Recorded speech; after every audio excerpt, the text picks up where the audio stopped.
सभी साथियों को नमस्कार। साथियों, आप लोगों की डिमांड रहती है कि सर नेट के भी कराइए, और एक मैडम तो बार बार रिक्वेस्ट कर रही है सर नेट के क्वेश्चन कराइए। तो फ्रेंड्स, बीच में मैं आप सभी लोगों को बता देता हूं कि इससे पहले भी 3 या 4 साल के क्वेश्चन पेपर मैं डाल चुका हूं।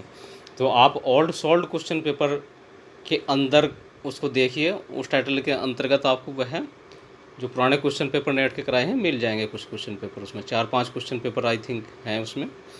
और अगर आप नए हैं तो प्लीज़ चैनल को सब्सक्राइब करें, लाइक शेयर ज़रूर करेंगे, ताकि सभी लोगों का आपके फ्रेंड सर्कल में भी इन्फॉर्मेशन मिल करके उनका भला हो सके। और फ्रेंड्स, इसका जो लिंक है नीचे दिया गया है, और इसका PDF मेरे टेलीग्राम सेक्शन से आप लोग ले सकते हैं। और फ्रेंड्स, हो सकता है वीडियो थोड़ी सी लेंथी हो जाए, कोशिश करूँगा अच्छी तरीके से कराने की। तो क्वेश्चन नंबर 1 शुरुआत करते हैं। अज्ञात या संदिग्ध लेखक के पुस्तकों को क्या कहते हैं? तो दोस्तों, अज्ञात या संदिग्ध लेखकत्व की पुस्तक को संदिग्ध प्रमाण पुस्तक कहते हैं, है ना। ओपोक्राइफल बुक्स या संदिग्ध प्रमाण पुस्तक। क्वेश्चन नंबर इसका 1 का तीसरा आंसर सही है। इन्हें कुल बुला क्या होता है दोस्तों? यह प्रकार के छपाई से प्रारंभिक चरणों में चल प्रकार की जो छपाई थी 1501 से पहले से उत्पादित पुस्तकों की वर्तमान प्रतियां। और ब्लू बुक्स क्या है दोस्तों? यह एक प्रकार का अलमिनक बायर्स गाइड है या अन्य सांख्यिकी सूचना का स्रोत है। नेक्स्ट क्वेश्चन है,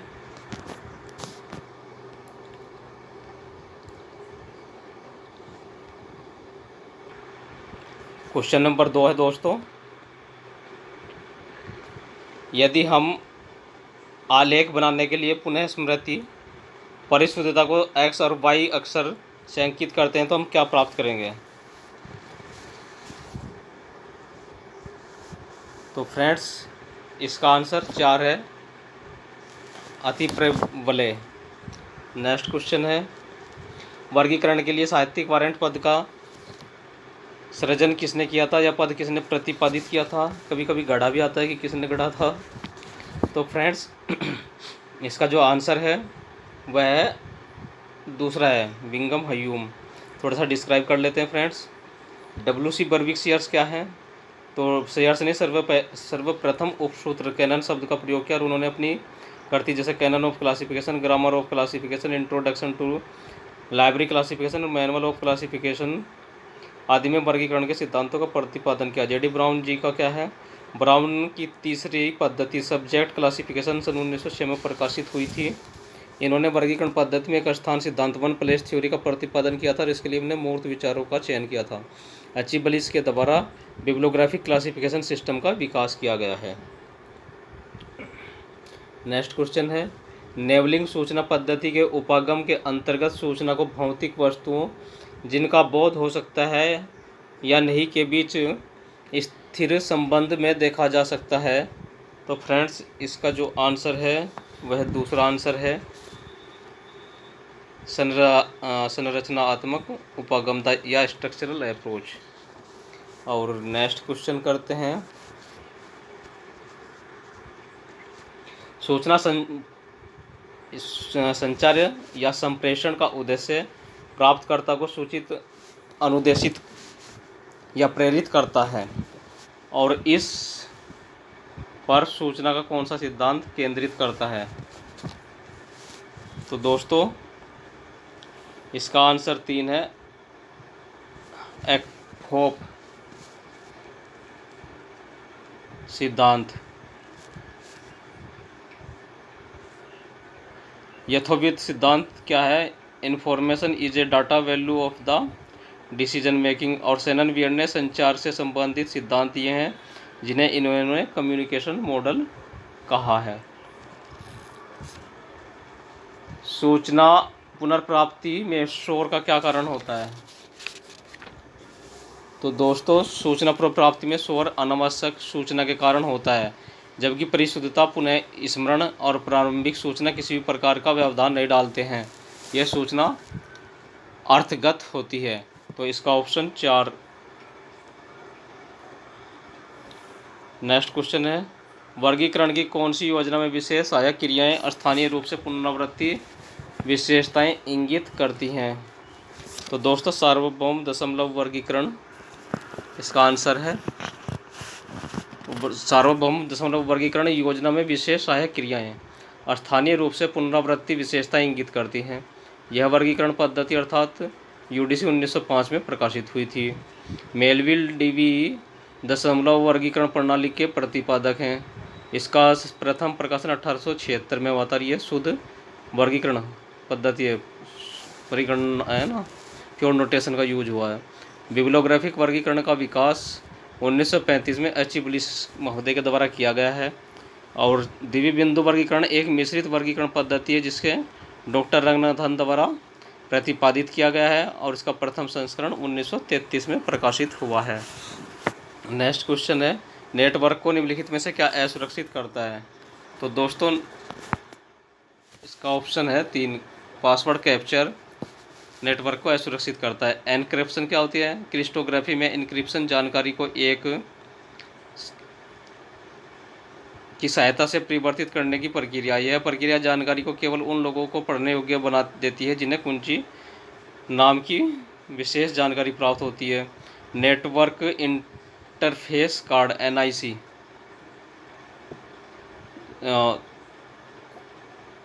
एक हार्डवेयर कंपोनेंट है जिस पर करंट बोर्ड या चिप लगे होते हैं जो एक कंप्यूटर पर इंस्टॉल्ड होते हैं जिसे इसे नेटवर्क से जोड़ा जा सकता है।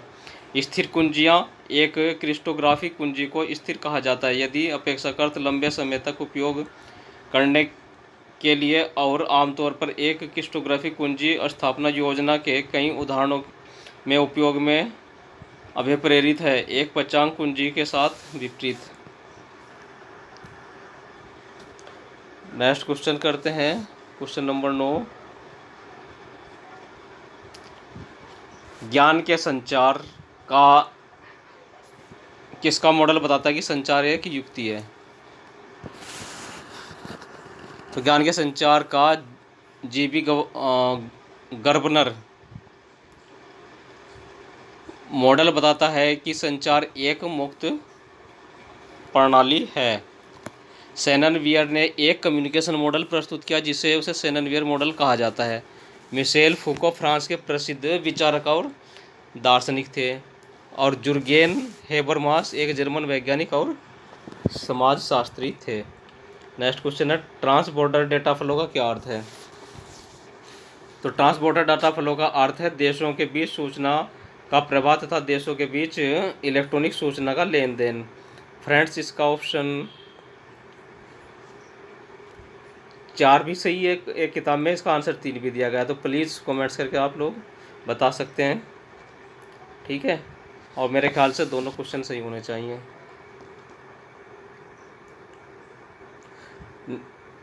तीन प्रकार की मूलभूत भाषाओं में कंप्यूटर प्रोग्रामिंग में किसका उपयोग किया जाता है? तो फ्रेंड्स इसका आंसर 4 है, कोबोल, बेसिक तथा सी का प्रयोग किया जाता है। नेक्स्ट क्वेश्चन है, FRBR मॉडल में 4 तत्व कौन से होते हैं? तो दोस्तों FRBR के 4 मॉडल को थोड़ा डिस्कस करते हैं। 4 कार्य दोस्तों, इसका ऑप्शन जो है दूसरा, कार्य, अभिव्यक्ति और प्रकटीकरण।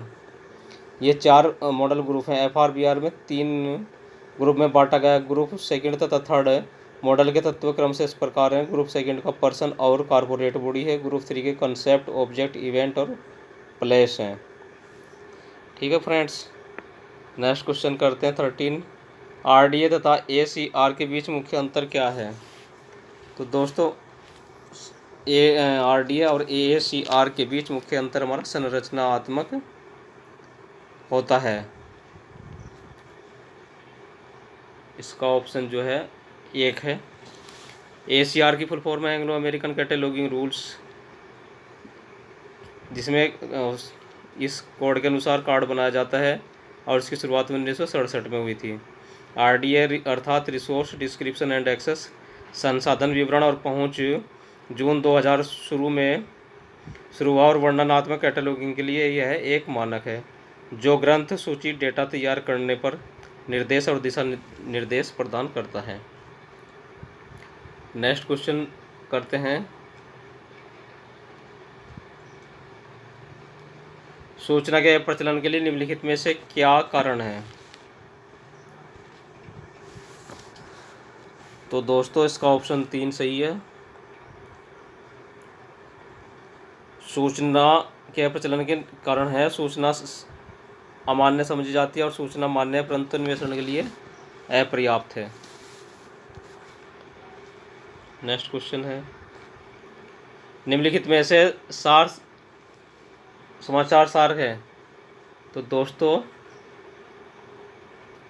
न्यूज़ समरीन में से कौन सी है? तो फ्रेंड्स इसका ऑप्शन 4 सही है। पहला चौथा करेक्ट है। डाटा इंडिया और एशियन रिकॉर्डर समाचार पत्र हैं, जबकि टाइम्स ऑफ इंडिया इंडेक्स तथा न्यूज़पेपर टाइम्स इंडेक्स न्यूज़पेपर हैं। टाइम्स ऑफ इंडिया इंडेक्स और इंडिया का डेली न्यूज़पेपर इंग्लिश है, जो अंग्रेजी भाषा में प्रकाशित होता है। नेक्स्ट क्वेश्चन 16वां नंबर करते हैं। इसका जो ऑप्शन सही है वह हमारा पहला ऑप्शन सही है। 16 का क्वेश्चन का आंसर देखते हैं कि कौन सा सही है। निम्नलिखित में से वेब जीन कौन कौन से हैं? तो फ्रेंड्स ईमेल पत्रिका, ई कॉमर्स और इलेक्ट्रॉनिक न्यूज़लेटर। इसका ऑप्शन पहला सही है। और थोड़ा सा डिस्कस करते हैं। ईमेल पत्रिका ऑनलाइन बुलेटिन और इलेक्ट्रॉनिक न्यूज़लेटर की वेब जीन है। वेब जीन का मतलब है ऑनलाइन रूप से प्रकाशित पत्रिका, समाचार पत्र आदि से संबंधित होता है। ई कॉन्फ्रेंसिंग क्या होता है? एक बड़े स्तर पर संचालित ऑनलाइन सम्मेलन है, जिसे आमतौर पर बिजनेसमैन या शिक्षा के क्षेत्र में या सामाजिक स्तर पर किया जाता है, जो एक सामाजिक नेटवर्किंग वेबसाइट है। नेक्स्ट क्वेश्चन है, संचार या संप्रेषण के मॉडल कौन से नहीं हैं? ध्यानपूर्वक देखिए दोस्तों, तो कौन से नहीं है इसमें पहला और तीसरा सही है। तीसरा ऑप्शन है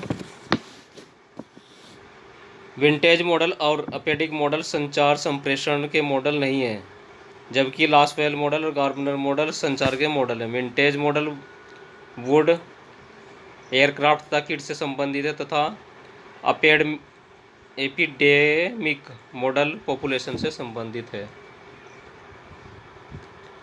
नेक्स्ट क्वेश्चन है, संदर्भ सेवा में आत्मसातकरण का क्या अर्थ होता है? तो फ्रेंड्स संदर्भ सेवा में आत्मसातकरण का अर्थ पुनः प्राप्त सूचना की रिकॉर्डिंग और संदर्भ सेवा अनुभव को सहकर्मियों के साथ बांटना होता है। एक ऑप्शन सही है। एक ऑप्शन यानी कि पहला और दूसरा सही है। नेक्स्ट क्वेश्चन है, थोड़ा सा डाउट हो जाता है, ऊपर हम लोग टिक कर देते हैं, है ना, पहले दूसरे ऑप्शन के चक्कर में। पंक्ति की अक्षमता में वृद्धि करने के लिए उपयोग किए जाने वाला अंक है।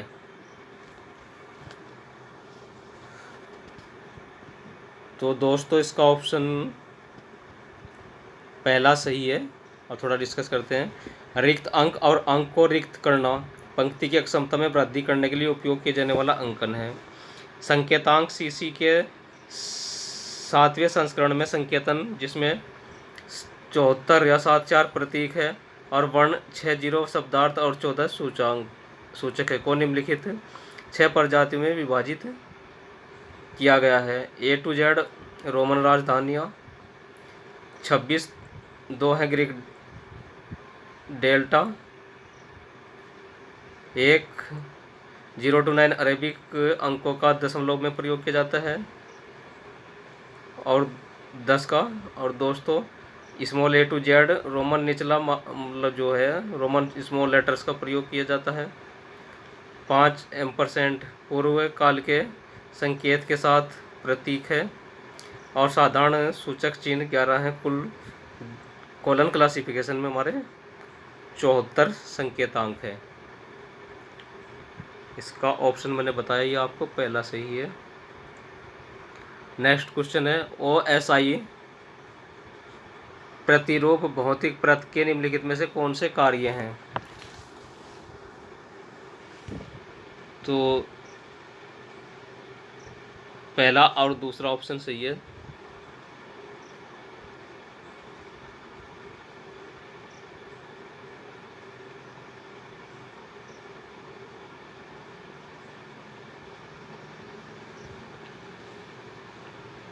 पहला और चौथा ऑप्शन सही है दोस्तों। इसमें जो आंसर है वह 4 है, लेकिन थोड़ा सा डाउट भी लगता है कभी कभी।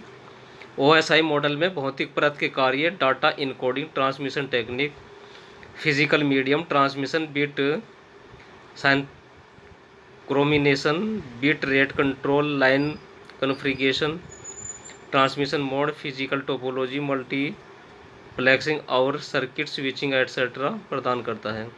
फिजिकल लेयर क्या है? कंप्यूटर नेटवर्क के साथ परत। OSI मॉडल में भौतिक परत पहली परत सबसे निचली परत है।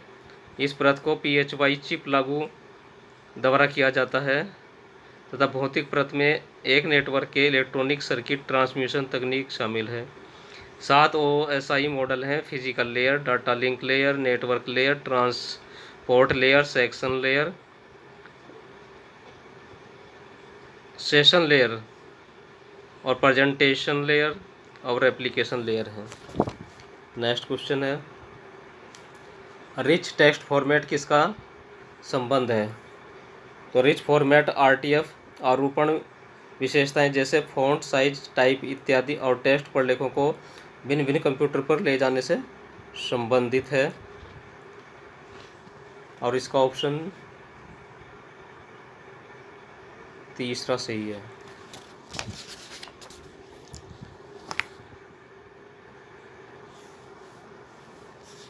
नेक्स्ट क्वेश्चन करते हैं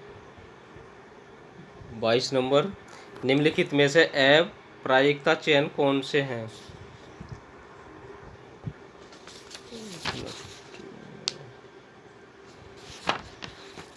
तो दोस्तों अब इसको देखते हैं क्या है। यथांश प्रतिचयन और निर्णय प्रतिचयन में अप्रायिकता प्रतिचयन है, जबकि समूह चयन और बहुस्तरीय चयन हमारे प्रायिकता चयन है। तो इसका ऑप्शन नंबर 3 आंसर सही है। निम्नलिखित में से उनके प्रकाशन वर्ष के आरोही क्रम में व्यवस्थित कीजिए। तो दोस्तों शुरुआत करते हैं, फिर ऑप्शन का आंसर बताएंगे।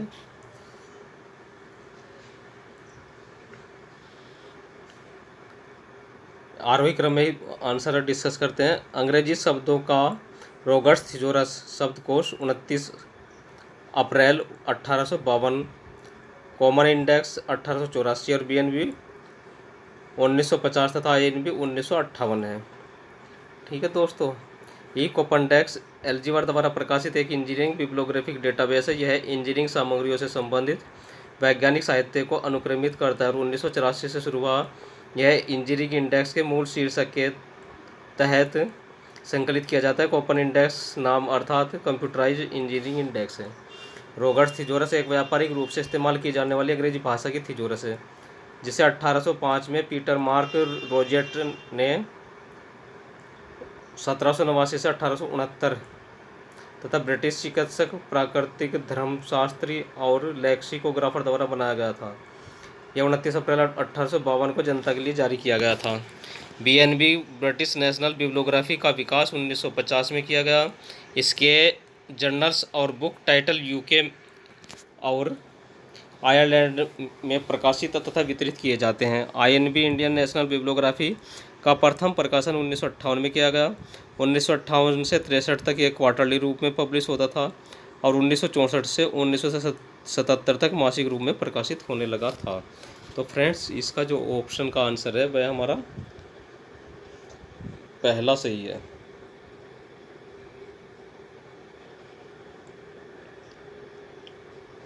निम्नलिखित में से ISBD को उनके निर्माण वर्ष के अनुसार लिखिए।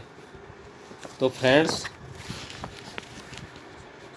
ISBD इसका जो व्यवस्थापन है ISBD-M 1971 है, ISBD-S 1988, ISBD-CF 1990, ISBD-MTM जो है 1991 का है। ISBD का विकास 1961 में किया गया था, इफ्ला के द्वारा इसे 1969 में स्वीकार किया गया। 1971 में यह है international standard bibliographic description monograph के नाम से जो है जाने लगा और इफ्ला द्वारा संचालित होता है। इसके विभिन्न रूप हैं ISBD-CM कार्टोग्राफिक मटेरियल, ISBD-AV और ऑडियो विजुअल एट्सेट्रा हैं। ऑप्शन फ्रेंड्स बताया है इसकी पहला ऑप्शन, इसका जो ऑप्शन है दूसरा है फ्रेंड्स सही। अरे ये नहीं, ये वाला दूसरा है। निम्नलिखित को प्रकाशन के उनके वर्ष के कालक्रम में व्यवस्थित कीजिए। तो दोस्तों इसका सही क्रम है, पहला साइंस साइटेशन इंडेक्स 1964 का है, सोशल साइंस साइटेशन इंडेक्स 1973 का है, आर्ट्स एंड ह्यूमैनिटीज़ जो इंडेक्स है वह 1978 का है, ISI वेब ऑफ साइंस 1967 का है। इन सभी इंडेक्स का प्रतिपादन यूजीन गारफील्ड के द्वारा किया गया और इसकी आवृत्ति क्वार्टरली है। नेक्स्ट क्वेश्चन है, निम्नलिखित पुस्तकालय अधिनियमों को उनके अधिनियमित होने के वर्ष के अनुसार व्यवस्थित कीजिए। तो चलिए दोस्तों इसको भी कर लेते हैं। राजस्थान 2006, लक्षद्वीप 2007, बिहार 2008 और अरुणाचल प्रदेश 2009 है। तथा दोस्तों अभी तक भारत में 19 राज्यों में पुस्तकालय अधिनियम पारित हो चुके हैं। ऑप्शन चौथा सही है। शोध को निम्नलिखित प्रक्रियाओं को क्रमबद्ध करें। तो शोध की विभिन्न प्रक्रियाएं दोस्तों साहित्य समीक्षा, शोध अभिकल्प तथा विचारों के अभिव्यक्ति का एकीकरण एवं सिद्धांत का निर्माण। ये ऑप्शन जो इसका एक ऑप्शन सही है। नेक्स्ट क्वेश्चन करते हैं। देखिए फ्रेंड्स यहाँ तो ईयर दिया हुआ है तो इसको हम लोग आसानी से कर सकते हैं। इसका दूसरा ऑप्शन जो है क्लिप कब का है दोस्तों, क्लिप है हमारा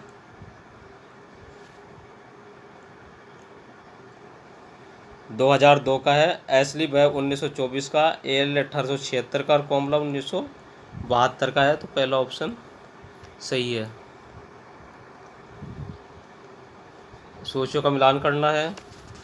तो दोस्तों परिगणना का संबंध तथ्य घटना से है, स्पेक्ट्रम का संबंध व्यापक सीमा के भिन्न परंतु संबंधित विचार है, प्रकार का ढंग का संबंध है हमारा सूचना के समूहीकरण तथा भौतिक मीडिया से, प्रसरण का संबंध है स्थानांतरण प्रक्रिया से। इसका जो ऑप्शन है वह दूसरा सही है। फ्रेंड्स बोर मत होइए क्योंकि क्वेश्चन ये वीडियो सोच रहा हूँ पूरा आज करा दूँ, क्योंकि थर्ड पेपर जो इसका होगा वो 2 वीडियो में कंप्लीट होगा। तो निम्नलिखित सूचियों का मिलान करना है। तो संघीय प्रसूची का सूची है हमारी तृतीयक, स्रोत है पंपलेट और ब्रोशर्स क्या है हमारे प्राथमिक स्रोत हैं, अनुक्रमणीकरण और सारग्रहण स्रोत जो हैं द्वितीयक स्रोत है तथा डायरियों का संस्करण हमारा अप्रकाशित स्रोत है। जो इसका आंसर है वह ऑप्शन नंबर 3 सही है। सूची 1 सूची 2 का मिलान करना है दोस्तों, करते हैं।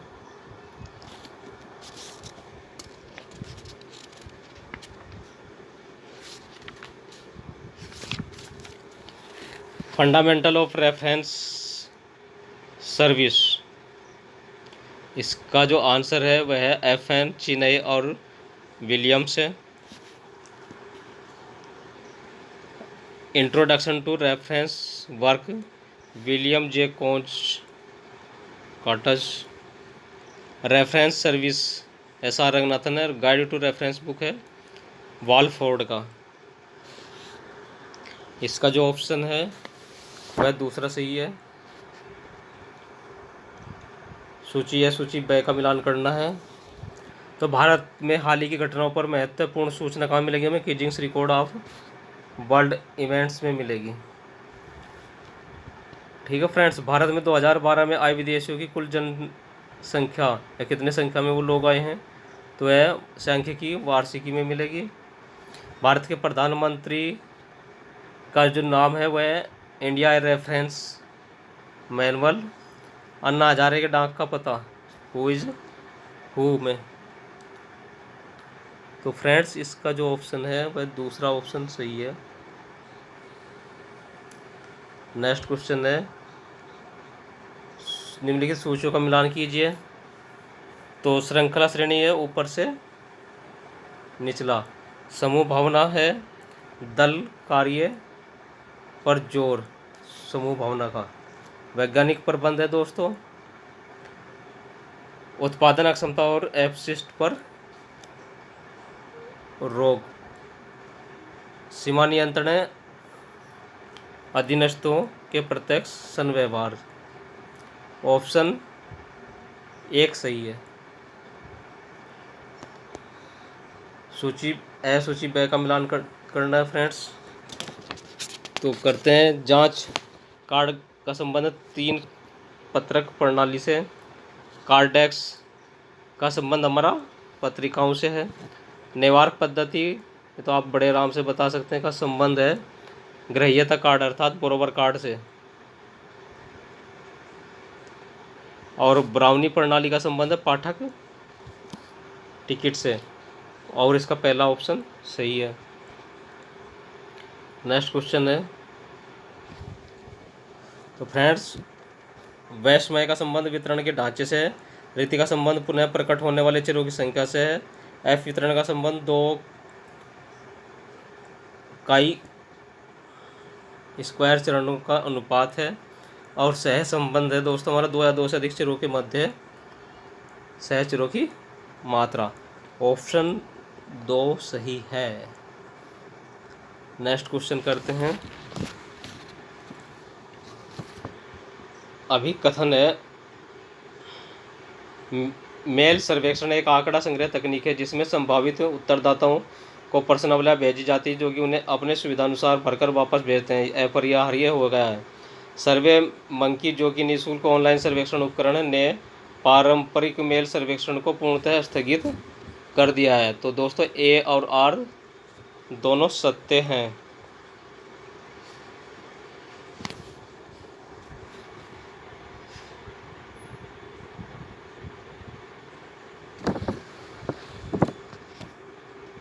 सॉरी फ्रेंड्स, ए और आर दोनों असत्य हैं। ऑप्शन चौथा सही है। नेक्स्ट क्वेश्चन करते हैं। अभिकथन है केस अध्ययन कदाचित तुलनीय नहीं होते हैं, अतः केस अध्ययनों में संग्रहित सूचना प्रायः तुलनीय नहीं होती है। तर्क केस अध्ययन में प्रकरणों का प्रायः वर्णन प्रकरण केस द्वारा प्रदर्शित विशेषताओं के प्रसंग होते हैं। ठीक है दोस्तों, तो इसका आंसर 1 है। ए और आर दोनों सत्य हैं। अभिकथन है फ्रेंड्स, बौद्धिक संपदा अधिकार सूचना के स्वतंत्र प्रवाह को सुगम बनाते हैं, कारण सूचना का प्रभावशाली निर्बाध ज्ञान समाज के लिए अनिवार्य है। और फ्रेंड्स ए असत्य और आर सत्य है। ऑप्शन 2 सही है।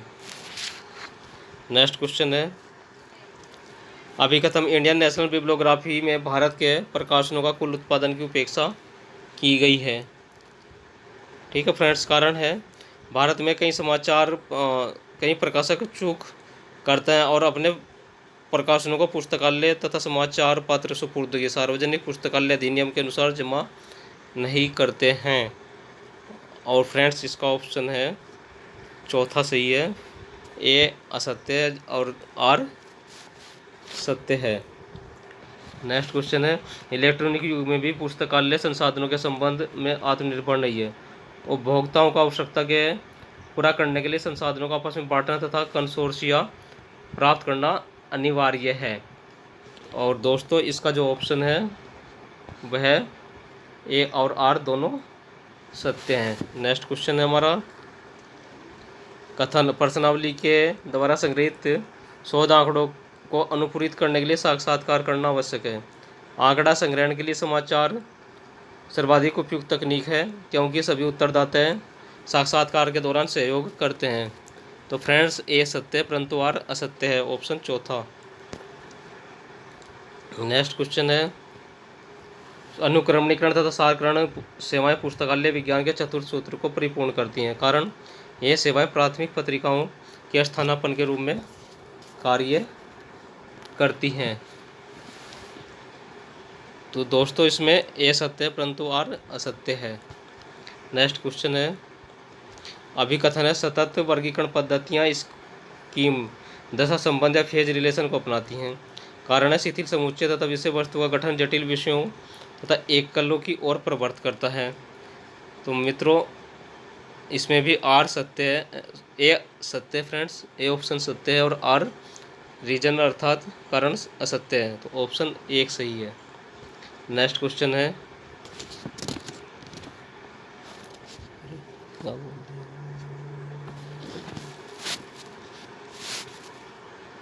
तो दोस्तों 43वें का जो है ए सत्य और सत्य है, ऑप्शन 4 सही है।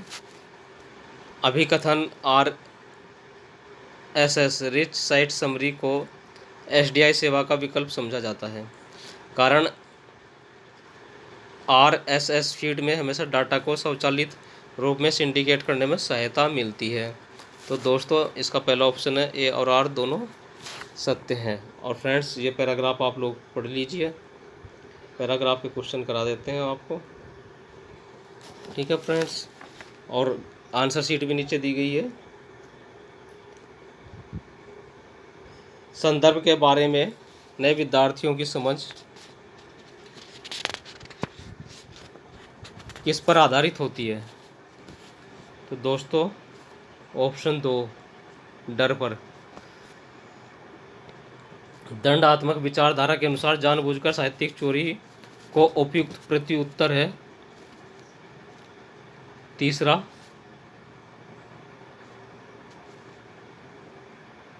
दंड देना। नेक्स्ट क्वेश्चन करते हैं, संतुलन के स्तर को पुनः स्थापित करना किसमें समर्थन किया गया है? तो दोस्तों यह चौथा ऑप्शन है, पुनरुद्धार संबंधी उपागम। नेक्स्ट क्वेश्चन है, शैक्षणिक उपागम जो साहित्यिक चोरी को कम करने पर फोकस करता है जिसमें संबंधित होना चाहिए। तो दोस्तों यह पुनरुद्धार संबंधी उपागम।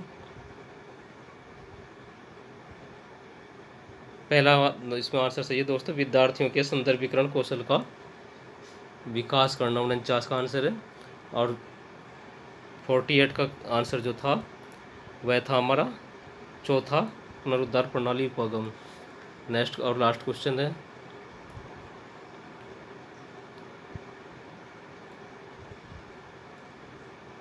विद्यार्थियों के संदर्भ के बारे में समझ का अभाव किससे जुड़ा है? तो दोस्तों कहीं कहीं उनके विचार से है और कुछ लोग उनके शब्द से भी है। तो दोस्तों जो भी आंसर आपके पास हो दोनों सही हो सकते हैं। तो फ्रेंड्स आज की वीडियो ये थी, कैसी लगी कमेंट्स करके ज़रूर बताइए। और फ्रेंड्स प्लीज़ लाइक शेयर करना तो मत भूलिए। और भी अगली वीडियो में जल्दी मिलेंगे फ्रेंड्स, वीडियो थोड़ी लंबी हो गई है।